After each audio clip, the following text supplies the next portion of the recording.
Guys, I think it's official. I survived the Texas Blackout. Went 72 hours without power, but we're back. $10 million studio is back up and running. What's up? Today, I just want to talk to you guys a bit about what it was like. What it was like to be in... we're going to tell our kids about this, right? Like the time that I lost power.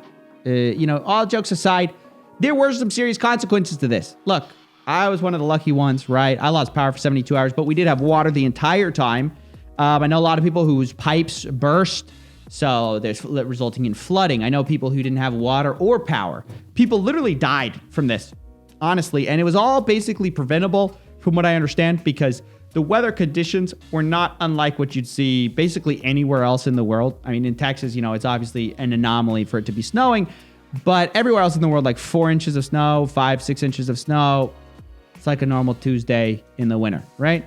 But for us, it was, the sky fell. Basically, we tested the system. We said, oh, did we prepare? Knock, knock. And no one was home. It was supposed to be the responsibility of ERCOT, Electric Reliability Council of Texas. Now, what people didn't understand was that reliability, the R is actually silent. So it's just ERCOT. It's just, there is no reliability. And everyone's just pointing fingers because, the ERCOT CEO is basically like, well, it could have been way worse. I saw in one article, we almost spun out into months without power, so you guys should be thanking us. And then some people were blaming it's the renewables at fault, like all the wind turbines froze up. Then other people saying, well, it's the natural gas lines that froze up. This seems to be like the most middle ground take. We just failed to weatherize, which is where you prep your grid. I don't know. I don't really care about that stuff. What I do care about is Ted Cruz taking a trip. Did you guys see this?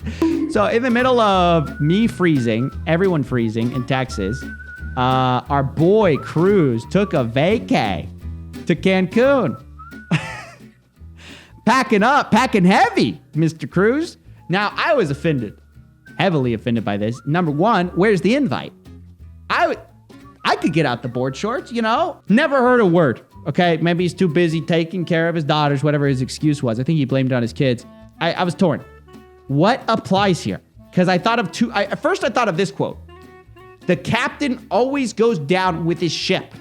AKA, you don't leave Texas if you're in the government of Texas. Freeze your ass off like a man, like the rest of us, okay?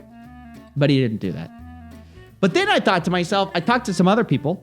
They were like, what's the big deal? I would have gone too. And they're right. I mean, I definitely would have gone. But I thought about this saying, put your own oxygen mask on first. I thought, wow, we've got a lot of contradictory self-help sayings in the United States. Because I was like, well, this kind of contradicts that. Maybe Ted Cruz wanted to put on his own oxygen mask. Oh my gosh, dude, I love it. I just love when these politicians get caught in these blunders. Obviously, you should not be going on a vacation. And he's like, oh, I was such a good dad. He tried to blame it on his kids. Can you imagine a more cowardly thing to do? You get caught with your pants down and you're like, oh, it's my daughters. My daughters just had to go on a trip. That's like the whole statement. He's like, I just wanted to be a good dad. My daughters were cold and they wanted a place with power and, everything else. It's like, hey, you know who else was cold? The entire state. The entire state was cold. But I don't know. I think you could probably take both sides on this. You could be like, you could literally just choose your idiom here. Now, for us personally, how bad did it get? Well, this photo should show you everything you need to know. We were outside boiling water on a little propane heater that luckily I had. That came in clutch. And we were balancing it on some dumbbells that I never use. So that's the most use they've ever gotten, which is cool. Glad to get finally some use out of that. But all in all, it was like just a elaborate camping exercise, mandated camping. Every citizen in Texas got to enjoy a little camping, some more extreme than others. Now, one thing I did want to show you guys is it got desperate for a minute there. For a minute there, I went full panic. I think everyone did. We were really wondering, we were like, when's the power going to come back on, whatever. And we heard rumors. We got a viral hoax that said that water was going to turn off. And we were freaked out about that. So we wanted to store some water and actually take it to one of our in-laws who also lost water. And so this was a little contraption that we made. Times are getting tough here. I had to do a little redneck engineering to collect water. Yeah, so you think your life's going bad, okay? Coffeezilla, this is the life of a guy with $10 million. This is definitely not the finest moment of my life. But, hey, engineer though? Confirmed? Engineer? By the way, we had water problems before this. So pay no mind to that. That was just some construction we had going on in our kitchen. That has nothing to do with the fact that the pipes freezing. We just had a disaster actually recently. That's a whole nother issue. Come to find out, we had a leak. Didn't know it. Insurance is going to cover it. But anyway, our house is like floors are ripped out. Sorry, that's a tangent. The point is my life sucks. And you guys think I just lived this glorious life of just busting gurus. But little do you know the reality of Coffeezilla. This is a day in the life. You're makeshifting a cardboard tube into a water pipe to collect water to make sure you don't run out of water because your state government is incompetent. On my part, I guess it is a wake-up call that maybe all those preppers were right. You guys have anybody in your life who's a prepper like this? I've got several. Okay. I feel like the per capita preppers in Texas is slightly higher. And I have close friends who for years have been telling me, Steven, it's coming. And I'm always like, what? It's always vague, right? It's like the deep state, it's got us. We're going to be in trouble, whatever. You got to buy guns, buy all this stuff, buy supplies. And I'm always thinking to myself, nah, it's too much. It's too much. Now, tell me, you asked me 5 days ago, you saw this coming. This is a low point in every man's life. First of all, what's up with this pink bucket my wife chose? Okay, I'll have some respect for the man of the house. But the point is, did I see myself doing this? No. And if I had been a prepper, I'd have a beautiful black tote to look like a man while collecting my water. I'd have a pipe, a little faucet hose going over. I'd probably already have bottled water. In other words, I wouldn't be caught with my pants down. Instead, I relied on my government. Wait, is this sort of the Republican argument?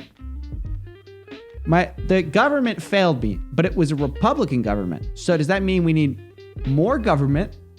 Or alternatively, I can take matters into my own hands and make sure that I don't rely on government at all. That's the ultimate conservative argument. I don't know. I'm not a politician and I'm not political. But the point is, I just wanted to tell you guys what happened in my life. Last thing, I guess I just wanted to say thank you for all the well wishes I posted on the community tab. A lot of you guys were nice. Some of you guys were saying that I should shave my head. Shave your head. Should have added a acts of God clause. First of all, you're heartless. Like literally, I could have had a stroke, been in the hospital. Y'all have been like, hey, shave your head. Y'all ruthless, okay? But second of all, y'all didn't pay attention to the fine print. This is how you're getting scammed, by the way.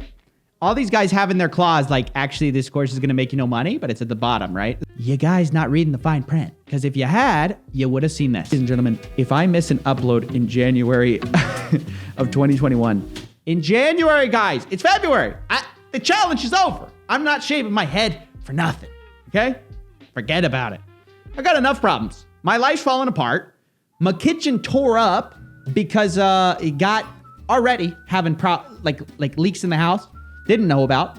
Then you got the winter blizzard. Then I find out my audience is all bots. I mean, guys, it's tough being me.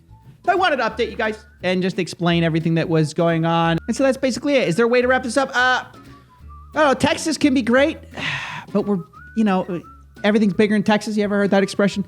That's just true across the board for good and bad things. That's the problem. They don't tell you that when you come in the state. You're thinking, ooh, bigger burgers, right? Bigger stacks of cash. What they don't tell you, bigger power outages. So yeah, it just comes with the territory. Thought I'd tell you guys my story. That's it. See ya. I know what you mean. This ain't what it seemed. Nothing but a trick, trying to sell me on a dream, but that was where you lost me. Wake up and smell the coffee.